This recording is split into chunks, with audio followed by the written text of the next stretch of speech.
Bilger's Bay, Beaming Mary Magna, Binchester, Binge, le grand Binge et le petit Binge. Stupéfiant. Qu'est-ce qui est stupéfiant? Mais les noms de nos villages, Watson.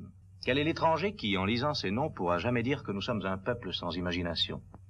Beepery Cross, Beer Crags, Birdcherry Brook et Birding Pitch Place, Burlstone Junction. Quand partons-nous? Partons-nous où? À Burlstone Manor, Burlstone, Sussex. Mais qu'est-ce qui vous fait croire que j'ai envie d'aller dans le Sussex? À Burlstone ou à Burlstone Manor? Oh, n'auriez-vous pas lu l'article à propos du meurtre mystérieux de l'honorable John Douglas? Si, je l'ai lu. L'affaire a des côtés intéressants, mais pour l'instant, je m'intéresse davantage aux possibilités de pêche à la mouche dans le voisinage de Burlstone. Ah, dans la rivière Arun. Elle passe à 2 ou 3 kilomètres du manoir. Mais quel manoir? De Burlstone. Voyons, Holmes, le manoir de feu Sir Douglas. Ah oui, si je me rappelle bien, c'était un excellent pêcheur. Les fossés ont plus de 15 mètres de largeur. 15 mètres de largeur? Eh bien. Grand Dieu, il pouvait pêcher de la fenêtre même de sa chambre. Une fois le pont-levis relevé, le manoir devient une île. Et 4 heures après que le pont-levis a été relevé, le corps de Sir Douglas a été trouvé dans son bureau avec la tête à moitié arrachée. Ça devrait vous intéresser. Pêcher comporte sûrement moins de danger. Savez-vous ramer? Ramer? Pour la pêche à la mouche? Êtes-vous sûr d'avoir déjà pêché? Est-ce que ceci a l'air de l'équipement d'un amateur? Curieux mot. Lequel? Équipement. Tous les pêcheurs que j'ai connus appellent ça leur canne. Qu'en déduisez-vous, Holmes? C'est simple. Les pêcheurs que vous connaissez manquent d'expérience ou de vocabulaire. Nous autres, pêcheurs en haute mer, utilisons un équipement de classe. Et non vos ridicules petites cannes. Oui, cette gaffe convient sûrement mieux au requin qu'à la truite. Vraiment, vous croyez? Elle n'ira pas pour la truite? Ben, ça dépend du genre de truite que vous recherchez. Ah oui. Oui. N'oublions pas aussi d'emporter un mètre. Un mètre? Mais pourquoi faire? Pour mesurer nos prises, voyons, pour mesurer nos prises et rejeter à l'eau les petites. Excellente règle dans la vie, Watson. Souvenez-vous-en, toujours rejeter ce qui est trop petit. Vous pensez que notre prise sera à mettre parmi les petites ou les grandes? Environ de la dimension de Sir Douglas étendu mort dans son château isolé par un fossé. Holmes, vous avez déjà analysé cette affaire? Eh bien, vous savez, je n'ai pas encore eu le temps de l'analyser à fond. Croyez-vous que ce soit un accident? Avec une décharge tirée horizontalement? Et les gâchettes des 2 canons attachés ensemble? Un meurtre, hein? Oui, possible. Qu'entendez-vous par possible? Alors, qu'attendez-vous? C'est peut-être la chance qui frappe à la porte.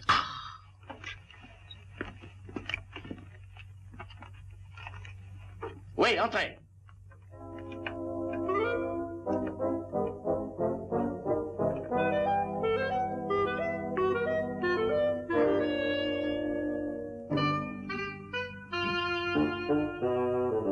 Monsieur Sherlock Holmes. Le pêcheur, là-bas. Hé! Lâchez-moi! Vous allez déchirer mon col! Mais lâchez-moi! Mets ça là-dedans. Bien petite prise. Si vous la voulez, Watson.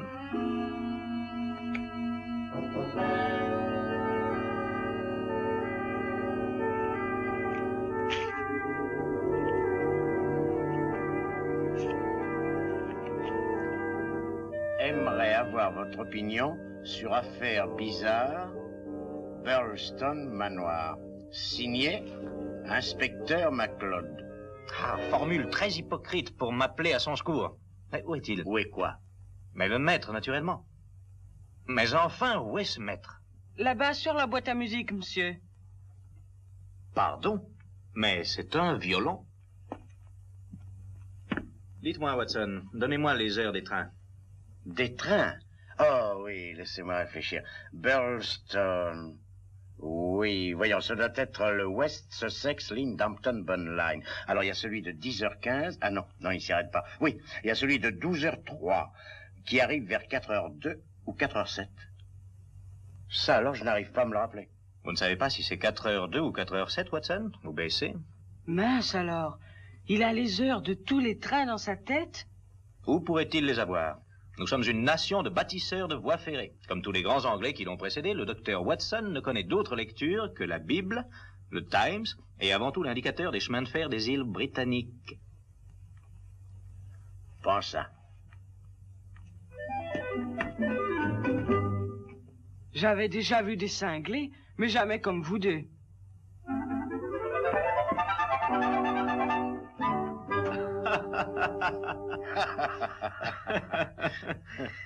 Dites donc, Watson, avez-vous vu mon sac de voyage quelque part? Je le soupçonne d'être sous l'escalier. Ah. Madame Hudson en a eu assez de le voir traîner partout. Ah, bravo, ça veut dire qu'il n'a pas dû être défait. Je suppose que non.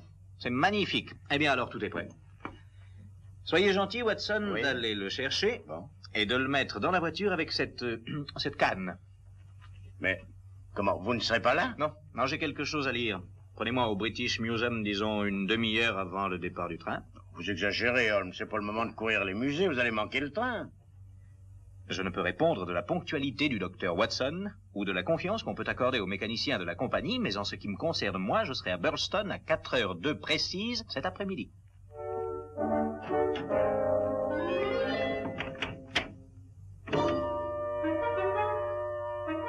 Ou est-ce 4h07?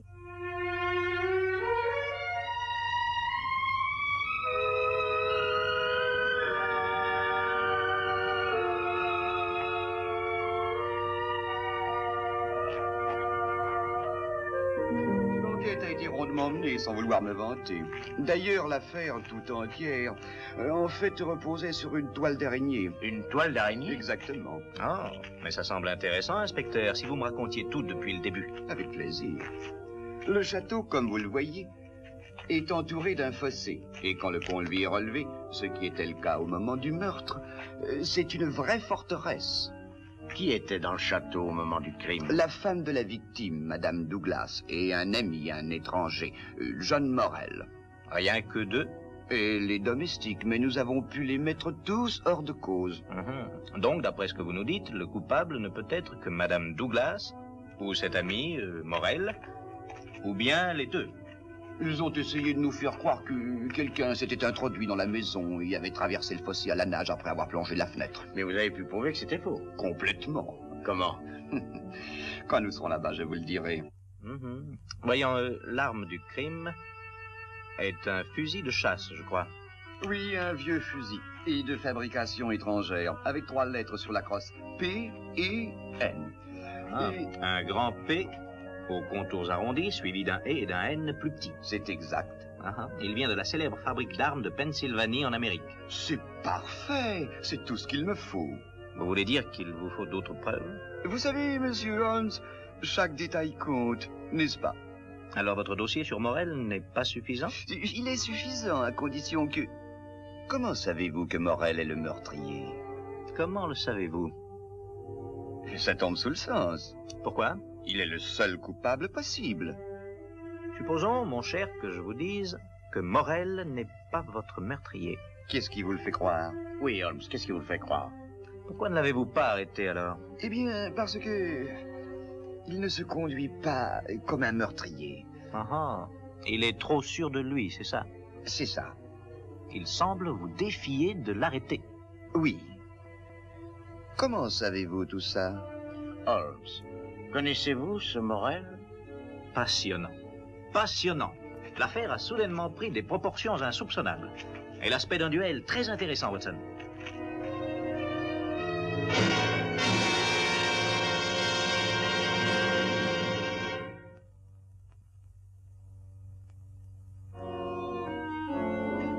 Ce château est une pure merveille. Oui, il est intéressant, comme le reste. Que vouliez-vous dire, monsieur Holmes? Mais rien, je pense que le château est intéressant, voilà tout. Non, quand vous avez dit que Morel n'avait pas tué monsieur Douglas. Ah, ça. Oui, que vouliez-vous dire? Comment savez-vous qu'il ne l'a pas fait? Eh bien, si ce n'est pas lui, c'est elle. Vous vous emballez encore, Maclaude, vous vous emballez. Mais il faut bien que ce soit l'un ou l'autre. Ah oui, vous croyez? Mais enfin, de quoi parle-t-il? Vous ne le savez pas? Non, je ne le sais pas. Mais si 3 personnes sont enfermées dans une maison et que l'une est assassinée, une des 2 autres est sûrement le meurtrier. Ça tombe sous le sens. Ah, mais est-ce logique? qu'entendez-vous par est-ce logique? Je l'ignore, mais Holmes se répète ça tout le temps, alors j'espérais que vous pourriez me le dire.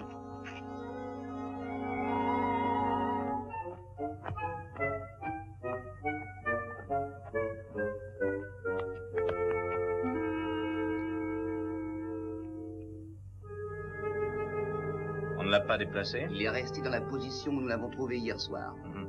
Watson? Il est certain que la mort a été instantanée. Ça n'a rien d'étonnant. Le coup n'a pas été tiré horizontalement, comme les journaux l'ont dit. Je dirais que la décharge est venue d'en bas et que le fusil était presque vertical. Excellent, Watson, excellent. Pourrais-je voir ce fusil, MacLeod? Holmes, regardez ça. Grand Dieu! On dirait une marque comme pour le bétail. À combien de temps remonte-t-elle, à votre avis? Voulez-vous me prêter votre loupe? Oui. Merci. Vous savez, c'est assez difficile à estimer, Holmes, mais je dirais qu'elle doit remonter à 15 ans. 20. Monsieur Morel? À votre service, Monsieur Holmes. Dr. Watson, Les nouvelles vont vite. c'est un petit village. Vous dites 20 ans? Oui. Le même âge que celle-ci. Ça nous ramène à Vermissa Valley, Arizona. Concession aurifère numéro 341. C'est là que John et moi nous nous sommes connus il y a 20 ans. Nous étions 3. Nous avions fait enregistrer la concession, l'avions exploitée et ensuite vendue. Après avoir partagé l'argent en 3, nous partîmes chacun de son côté. Il y a 2 ans, j'ai retrouvé John ici et j'y suis resté. Je m'y plaisais. Et le troisième? Il perdit son argent et je pense aussi la raison. Il se mit dans la tête que nous l'avions roulé, et il y a 10 ans, il jura de nous tuer. Pourquoi ne le fit-il pas? Il ne put nous trouver. Nous n'avions plus les mêmes noms qu'en Amérique. Croyez-vous que ce soit votre ancien associé qui ait pu faire ça? Je l'ignore, Monsieur Holmes. Je ne suis pas détective. Très juste. Très juste. À nous de faire travailler nos cerveaux. Vous avez essayé de faire croire qu'un autre homme était venu ici et avait sauté par la fenêtre. Vraiment? Il a essayé de monter de toutes pièces une histoire. Un homme de sa taille a été aperçu traversant le village, vêtu d'un gros par-dessus en tweed et coiffé d'un chapeau à large bord. Il marchait en direction du château. Sur le rebord de la fenêtre, il y a une empreinte sanglante de pied, indiquant naturellement que le meurtrier avait traversé le fossé à la nage après avoir plongé de la fenêtre. Mais il ne l'a pas fait. Comment le savez-vous? Parce que, Monsieur Morel, à l'extérieur de cette fenêtre, à quelques centimètres plus bas, se trouve une grande toile d'araignée vieille d'au moins 1 mois. Et quiconque sautant ou plongeant de cette fenêtre n'aurait pu faire autrement que de la déchirer. Et personne ne l'a fait. Bravo, MacLeod. Bien raisonné. Une toile d'araignée. La police anglaise a les plus surprenants alliés, je dois le reconnaître. Maintenant que vous avez fait vos déductions, Monsieur MacLeod, dans quelle position me mettent-elles? Pour le moment, aucune. Mais je vous conseille de ne pas quitter l'enceinte du château. Et si je tente de la quitter?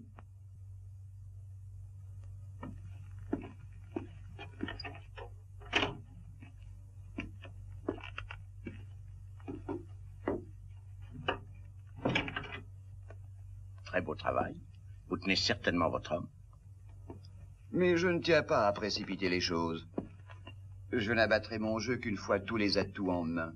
Je vous approuve. Et quel est le mobile? Une vengeance à la suite de cette affaire de Vermissa Valley? C'est un point qui mérite réflexion, docteur. C'est une de ces affaires où, comme on dit, il faut chercher la femme. Oh, c'est ça. Madame Douglas. Eh bien, vous savez comment ces choses-là se passent, docteur. Oui, entre nous, hommes du monde, nous savons comment une situation comme celle-ci peut... Oh, évidemment. Évidemment. Délicate situation. Délicate. Ah oui, très délicate. On pourrait presque appeler ça l'affaire de l'autre homme.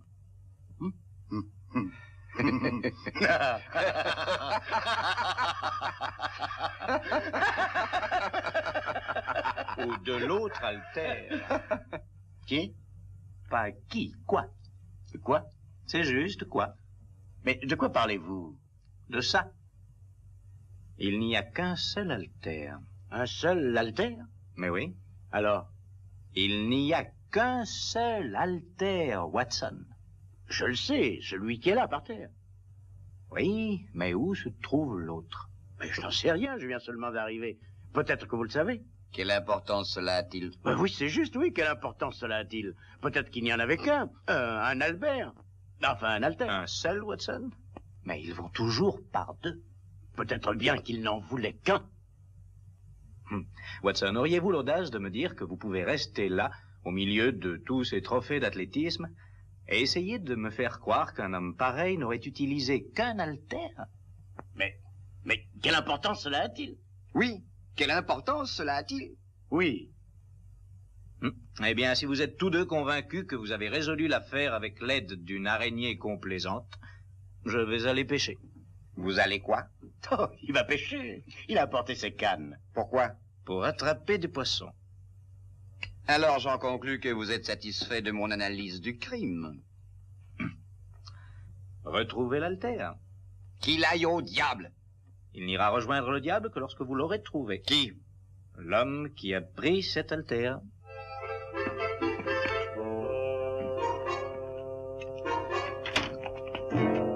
Vous êtes allé un peu loin, Holmes.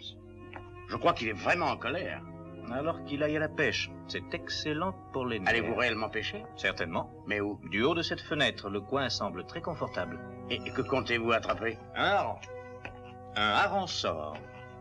Voudriez-vous me donner le mètre, Watson? Pour mesurer un hareng? Pour mesurer les gros harengs sorts. Quant aux tout petits, je les rejetterai à l'eau. Holmes, vous mijotez quelque chose. C'est vrai. Quoi? Voulez-vous m'aider? Bien sûr. Alors écoutez, emmenez l'inspecteur à l'auberge du village et retenez-le là pendant au moins 1 heure. Pendant que vous pêcherez des harengs sorts? Tout d'abord, je dois attraper un appât. Ah, ça, je comprends rien à vos élucubrations, mais c'est entendu. Bon. Rappelez-vous. 1 heure, 1 heure. Il se peut que j'aime l'endroit et que j'y reste 2.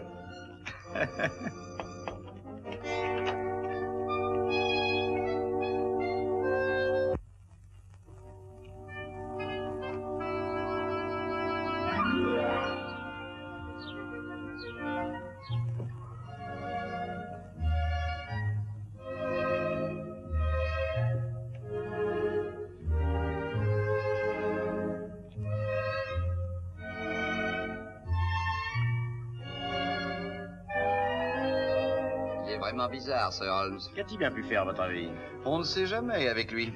Après tout, qui nous dit qu'il n'est pas réellement allé pêcher? Nous devrions peut-être lui accorder plus de temps. Ça fait 1 heure, et c'est tout ce qu'il a demandé. Oui, vous avez raison. Inspecteur McCloud.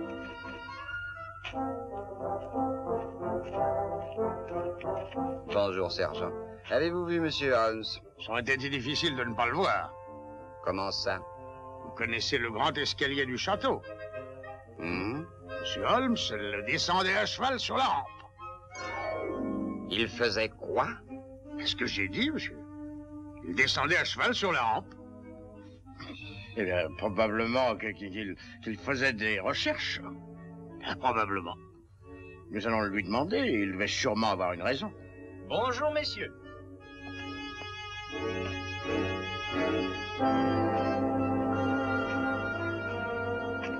Allez-y. Demandez-lui. Demandez quoi? Alors, Voyons, qu'avez-vous fait pendant notre absence? tout d'abord, j'ai pêché. Ouais. Ensuite, j'ai descendu l'escalier à cheval sur la rampe. Je l'avais dit. Pourquoi? Pourquoi pas? Ah, et vous, inspecteur McCloud, vous allez faire vider le fossé. Je vais faire quoi? Vider le fossé. Le vider jusqu'à la dernière goutte d'eau.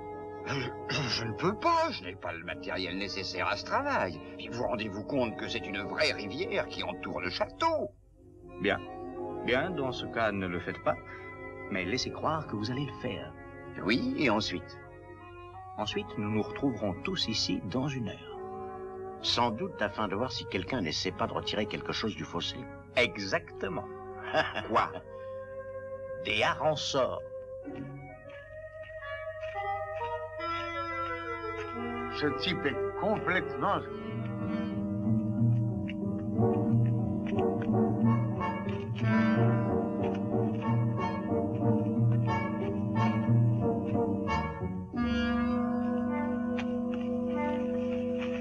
Encore longtemps à attendre? Plus longtemps. Vous êtes sûr que tout le monde croit que vous allez le vider? J'ignore si tout le monde le croit, mais tout le monde sait que je l'ai dit. Pensez-vous que quelqu'un viendra dans la chambre du crime? Quelqu'un y est déjà depuis un certain temps. Comment le savez-vous? La lumière est éteinte. Parce que moi, je l'avais laissé allumée. Oh, regardez. Bon, allons-y.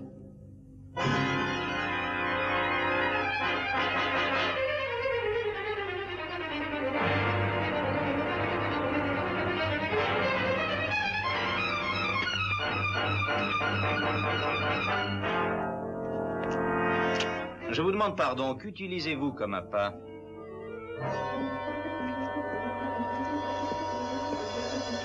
Voudriez-vous me tenir ceci? Merci. Maclaude, comment avez-vous dit qu'était habillé l'étranger aperçu en ville? Il portait un gros pardessus de tweed et un chapeau à large bord. Dans le genre de ceci? L'Alter Holmes. Comment le saviez-vous?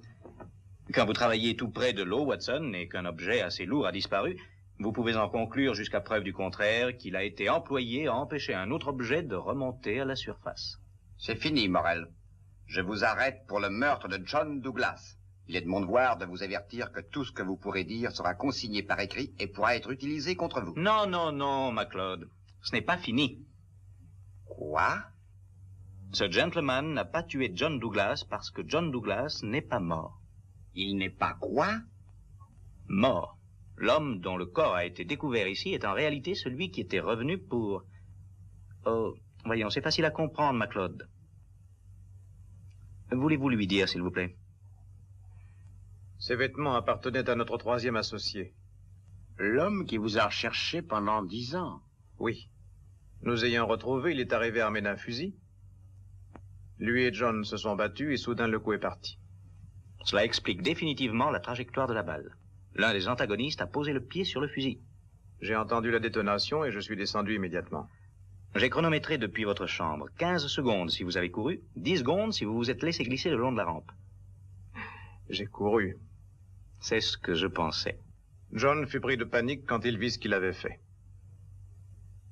J'eus alors l'idée de changer les identités. Mais alors où est Sir Douglas? À l'aide de mon maître, j'ai été en mesure de m'assurer qu'il y avait un espace vide derrière ce mur. J'imagine qu'il s'agit de l'entrée d'un souterrain passant sous le fossé. Oui, monsieur Holmes, c'est exact. Et John a eu ainsi 36 heures d'avance. Nous le retrouverons. Ce que je lui ai dit moi-même. Je vais donner les ordres pour l'arrestation de monsieur Douglas. Et nous reparlerons de votre rôle dans tout ceci demain matin. Vous êtes coupable de dissimulation de preuves. Je serai encore ici demain matin, inspecteur.